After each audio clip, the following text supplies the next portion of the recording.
Yeah, we'll see. I certainly have some ideas, and we'll see if they pan out. Check back in a year, and Okay. if I've got a nicer watch, you'll know. Yeah. That'll be that. My gosh, I think Matt's wearing a Rolex now. Yeah, there you go.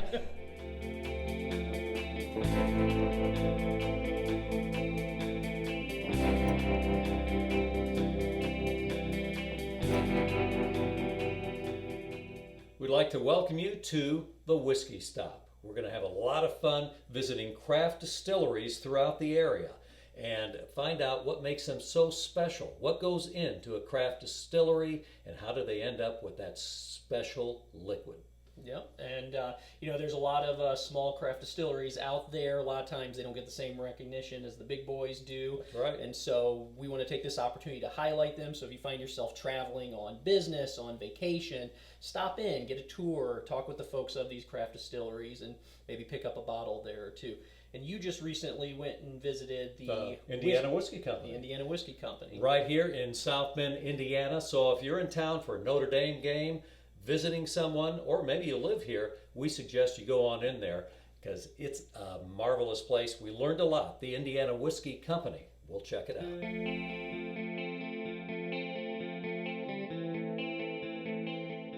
At the Indiana Whiskey Company, they've been distilling craft whiskey since 2011.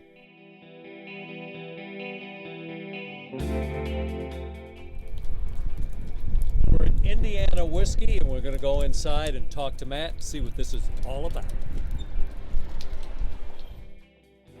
Their distillery is on the west side of South Bend, and if you find yourself in the area, you're going to want to stop in for a tour, or maybe grab yourself a cocktail in their tasting room. You can even rent out their venue for weddings and events.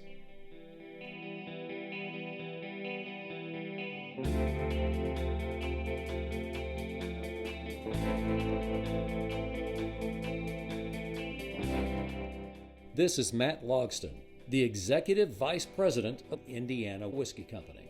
Morning, Matt. How you doing? Good. Let's start with how this all came to be. This is all from veterans, right? Right. So I'm the odd guy out. I'm not the vet, but Okay. You're the odd guy out? I'm the odd guy out. But pretty much everybody else is a vet. So Charles Florence started this place in 2011. It was incorporated. Operations got going in 2013. Charlie was he served in the Army for 11 years altogether, and he was honorably discharged on medical purposes after 11 years. He had a chemistry degree, and he went through Notre Dame's MBA program. Okay. A chemistry degree will help when you're distilling. Yeah, whiskey, right. won't it? Yeah. Right. And so basically, he had a choice. He could either get a real job, or he could right in that year, Indiana passed the Artisan Distillery, a series of laws that allowed small distilleries like this favorable conditions to operate. That's why Indiana hasn't had really any kind of small-time distillation movements until really quite recently. I mean, this has all happened in the last 8 years. Charlie started this. Him and some classmates started it. He got a team together. It was composed of a couple veterans as well. And basically the idea was, okay, well, we're only going to make whiskey. I've been here for about 4 years, and I've kind of been slowly just taking over more and more of the kind of operations of the company. I went through Notre Dame's MBA program, and I was like, okay, well, I can get a real job. Did you ever picture yourself doing something like this, though, when you went into college? Oh, no. So the idea was to basically prove that Indiana made everything needed to make a good bourbon. And that was from the start. So Charlie designed the still. Our still is one of a kind. No one else has a still like that. It's a 100% copper pot still. We use direct fire. So it's just as old school as you can get. We asked Matt to show us the still and process that goes into making Indiana whiskey. We've given some talks to some of the engineering students at Notre Dame about just chemical engineering and just this kind of like practical distillation. And so you'll notice that this is modular, right? So there are gaskets here. We actually have to seal the gaskets. I mean, if we just put gaskets here, like this thing would leak all over the place. And You'd be spraying out everywhere. yeah. So when this was designed, it was actually like, actually, this might not This not work might at not all. work. So this was actually designed modular. On paper, it looked good, Yeah. I'm sure. So there's actually, we have a piece that is a different angle here. And so what we talked about earlier, so anything that gets over that hump Right. goes through. is going so through. if a lot of nasty flavors were going through and we needed to better control that process, there's a steep angle, a higher angle attachment that we can actually put on. Oh, here. okay, so you can change what's getting through. Exactly, because then if I have this angle, let's say, so like right now, let's call it that's 45 degrees. Okay. But if I had it at 120 degrees, or even just 90 degrees, it would take that much more energy Yeah, to for get things it to up get and through. over. Right, exactly. This This is seeing some mileage, but this is what I love about copper. yeah, It gets its own color through the years. The patina is wonderful. yeah. That's what it's supposed to be. Well, so exactly. So that's the nice thing about this is that this will still be a functioning still long after I'm dead. And So- everything is the heat comes up from underneath there. You have so- gas jets under here. So these correct? are 4 250,000 BTU burners. Actually, I tell you what, this will be kind of fun. I'll just light it real quick. We can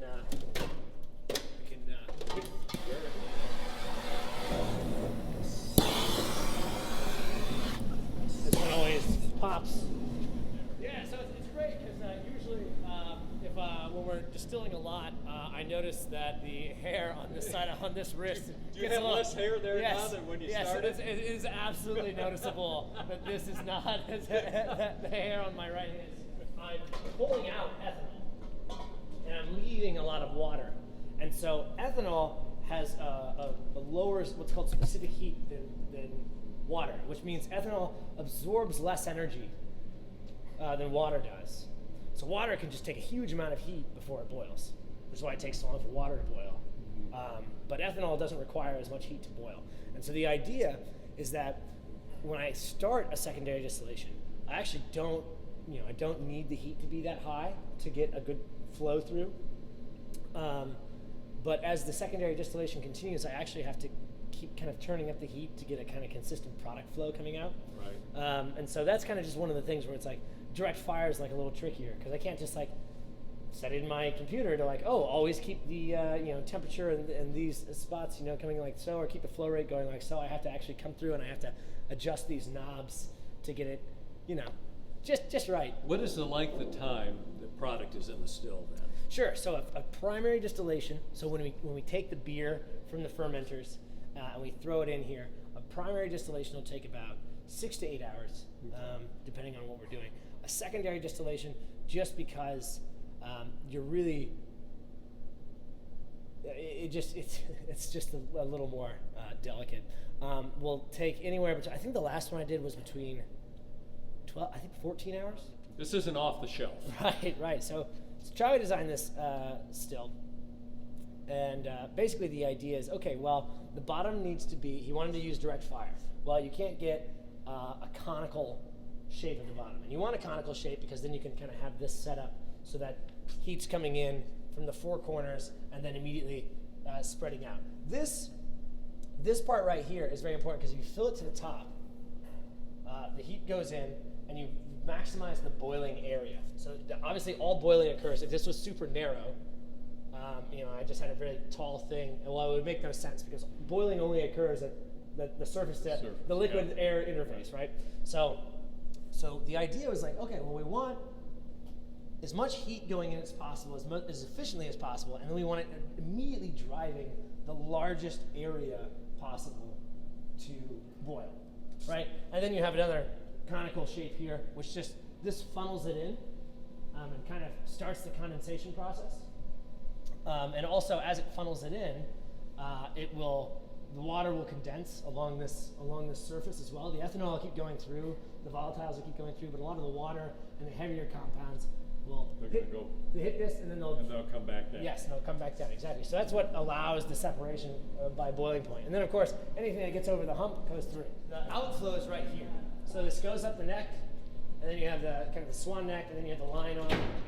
And obviously anything that goes over that hump there, and the swan neck and goes into the line arm, well, everything here is going to condense. Right. There's no going backwards. And in fact, actually, the condensation event here creates a slight vacuum, so that actually kind of pulls stuff over. But then inside here, this is a water jacket. But inside, the copper tubing is, the condenser coil is copper, which is what you really want, because again, this is going to actually, copper will bind, especially sulfur groups, which obviously sulfur, your nose has an exquisite detection limit for sulfur. Pick that one up first. Exactly. So copper will actually bind that, and then you can strip it using, like a vinegar lemon juice mix, right? So you just run that through, or sometimes you just do like another distillation. The stuff that comes off first, we'll usually strip it, so we just throw that out. There's copper tubing here, and then it comes out right here, and there's nothing in there right now. We're between runs, but yeah, normally this will come out. Flow rate's probably about a gallon every 10 minutes, 8 to 10 minutes. So it's never like, like a hose, it's like a steady trickle from like a faucet. Put it under, get a sniff, give it a taste. I usually spit it out just because if I'm drinking 80% ethanol over a 14-hour period, I'm going to be pretty We want you to live to 50 at least, so spit it out. Right. And then we do some like basic measurements. Every time we get a fraction, we'll take we'll take an alcohol measurement. So you dunk it in. We use a hydrometer. You basically you just read the hydrometer off. We'll record that, and that's how we know. Like I said, you can't collect it above 160 proof. So these are the heads and the tails, and you can actually smell. You can probably smell that. You get there's a sharpness that comes actually from the heads, and that's actually very. And then if you tasted it, you would get a sharpness, and it wouldn't kill you. Yeah, I'm catching it. Yeah, right. So there's a sharpness in there that definitely wasn't in the corn whiskey, and that's just because I've removed it. So this is probably around 50-ish%. And you're right.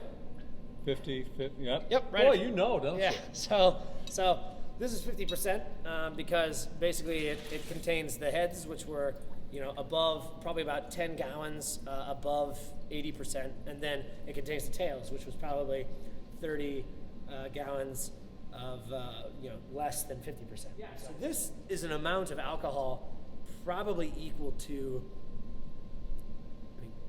2 mashes, 2 fermenters worth. Okay. So this is that's at least 1,600 pounds of grain.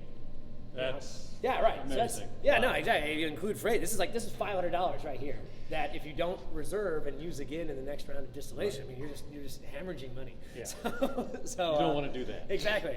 I'm told at Notre Dame they tell that's a non-ideal way to run a business. Yeah. It's a 400-gallon mash tun, and we'll be able to get about, when we do everything's set up to work on a 200-gallon system. Okay. So we'll put 250 gallons of water in the mash tun with the grains. The grains usually absorb 25 to 50 gallons, depending on exactly what we're using. Like barley is like a sponge. We have to, so barley will just take everything. But corn's a little easier to work with. So we'll get that, and then we'll transfer it to one of these, and then these are, like I said, about 200 gallons, and then the still is about 200 gallons. So altogether, the system's designed, kind of optimized, and it's very modular. We set it up exactly this way. Now, everything you've shown us, everything we've looked at here, and that's just not even everything. There are a lot of different nuances. When people look at that bottle of whiskey, they need to really look at it. I certainly and think hope so. What went into this bottle of whiskey? Exactly. That's a lot of process, a lot of things going on, chemistry and otherwise, and good decisions to come up with that bottle of whiskey. What we sell our whiskey for, it covers our costs, and we get a couple bucks extra off of it. So we're not really gouging anybody. Like, what you see is what you get. Like, we make I would argue that our whiskey is one of the better, if not the best, craft whiskeys from Indiana out there for its price point. Right. Us here in Indiana, it's nice to be able to buy something that's produced here in Indiana. Feel like you're doing the right thing. Absolutely. With that, let's head back to the tasting room to try some of the Indiana Whiskey Company's signature whiskey. Let's look at your product. Yes, absolutely. Product line. So this was our straight out of the still. Which I got to tell you, straight out of the still. I'm not just saying it. That's clean and not off-putting at all. You're going to grow up to be a fine bottle of bourbon. Let me tell you. What we do is basically, as it's coming off, You can taste a lot of these things. So like acetone and methanol. Methanol doesn't taste like anything except for like pain. So you can kind of figure that one out.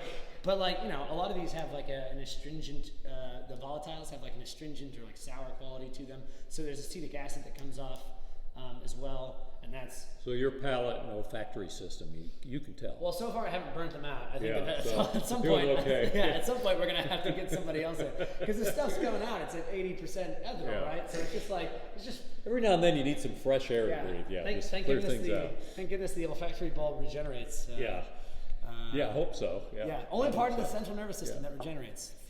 Fact of the day. What's your mash bill? You do have a Yeah. pretty good amount So of corn. so we're kind of like Maker's Mark. We don't mind sharing a recipe. Yeah. So we do 80-10-10. So 80% corn, 10% barley, 10% wheat.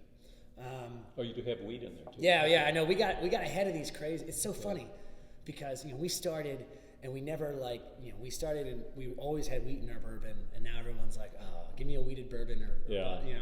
and now the big thing is like, oh, I want a non-chill filter. It's like, oh, we never chill filtered, So Yeah, it's like, right, yeah.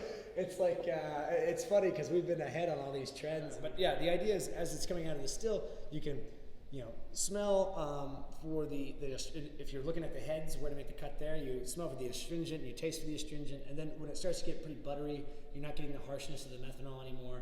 Run it out another couple gallons, and then so to make sure. Just to make sure. Yeah, right. So that your tongue has a pretty high, pretty good detection limit for methanol, but you let it go out a little bit. Yeah. And then you make the cut there, and then the same thing. Things start coming out. You smell it. You smell it. You smell it, and then eventually it gets in the 50s range. You're like, yeah, this is where some kind of odder things start coming through, and you want a very small amount of them. So like esters and stuff are fruity. Right. You'll get some like bitter kind of burnt flavors coming through towards the end, and you want a very small amount of those. And so when you're smelling them, you let it run a gallon or so, and then you make the cut, and then you pool all these fractions together, and that's what makes this final product. So this is probably a pooling of something like 5 to 8 fractions, 5-gallon fractions, right. A little bit more than that. Yeah, no, probably 8 to 12 5-gallon fractions, and then we dilute. So this next one is exactly as you said.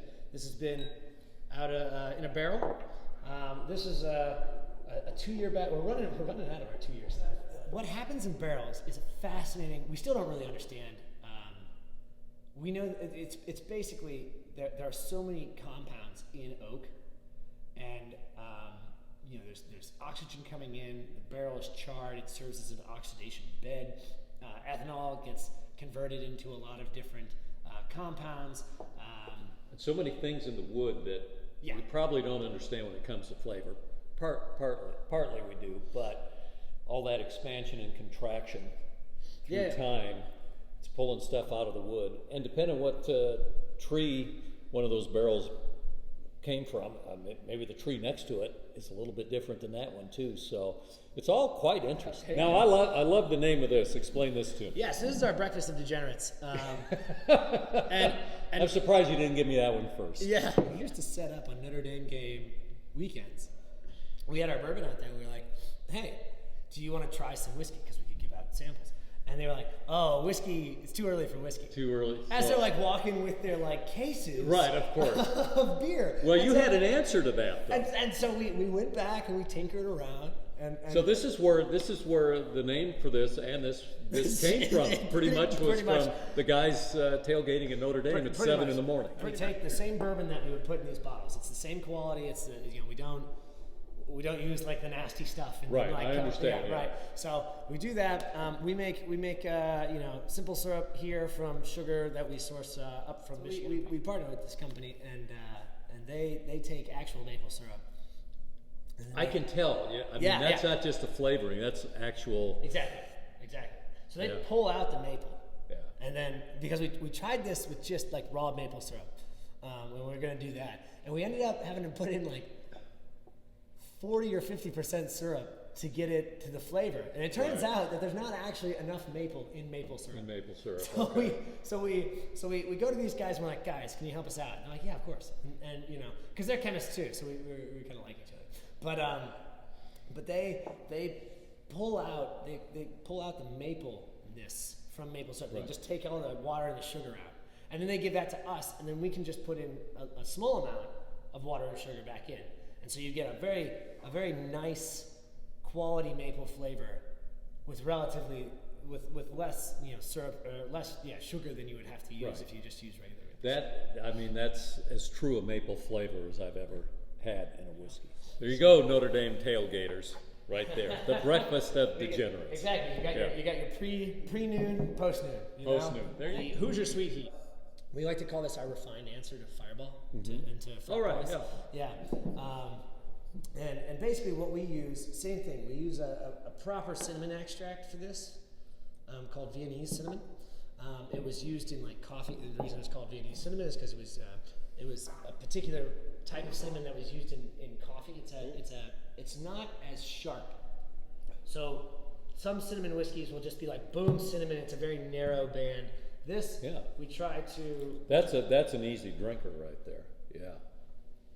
For really something that hits you really spicy, it's very. Yeah. May I say approachable? We get people in here who are like, I want it neat. And they're like, you should never have whiskey, anything other than neat. Yeah. And then we have people who are like, can I get a bourbon and Coke? Okay, you're gonna get a high quality whiskey. It's every time it's gonna be good. Yeah. But also, it's your whiskey. Throw it if you want to throw it. I love whiskey sours with this whiskey. Yeah, that's one of the standard drinks you do with whiskey. Exactly, and I think it pairs really well because I think a lot of whiskey sours are usually, to cover up bad whiskey.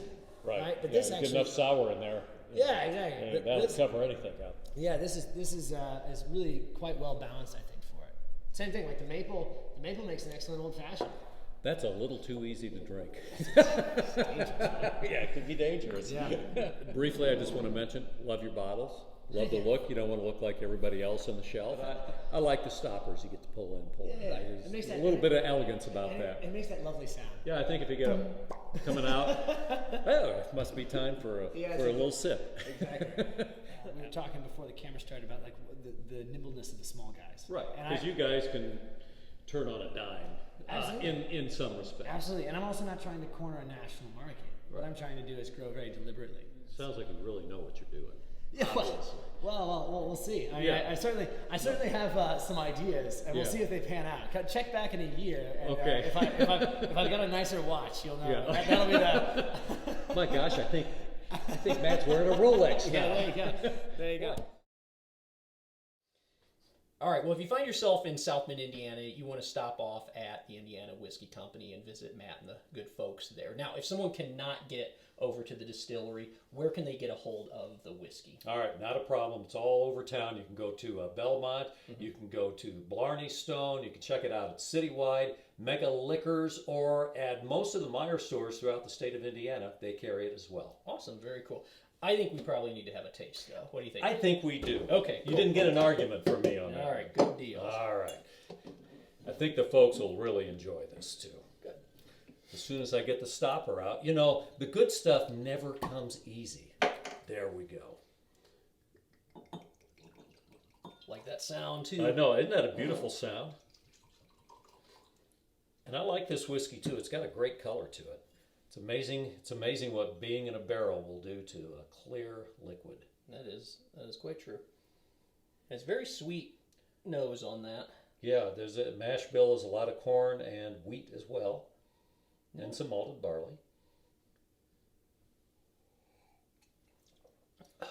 And wheat's really taken off in the craft distilleries too, and I know that was one of the things shared in the video is that they've been doing that for quite a while there, so. I'm even getting a little caramel out of that. Mm-hmm. It's good stuff. It is. Well, it's been fun, and you should get a bottle yourself and have your own tasting. Yeah. Thank you for joining us at the Whiskey Stop. If you like what you saw here and want to see more stops along the way, please make sure to like this video and also subscribe to the channel here. Very good. And to you, for stopping by the Whiskey Stop, we say cheers.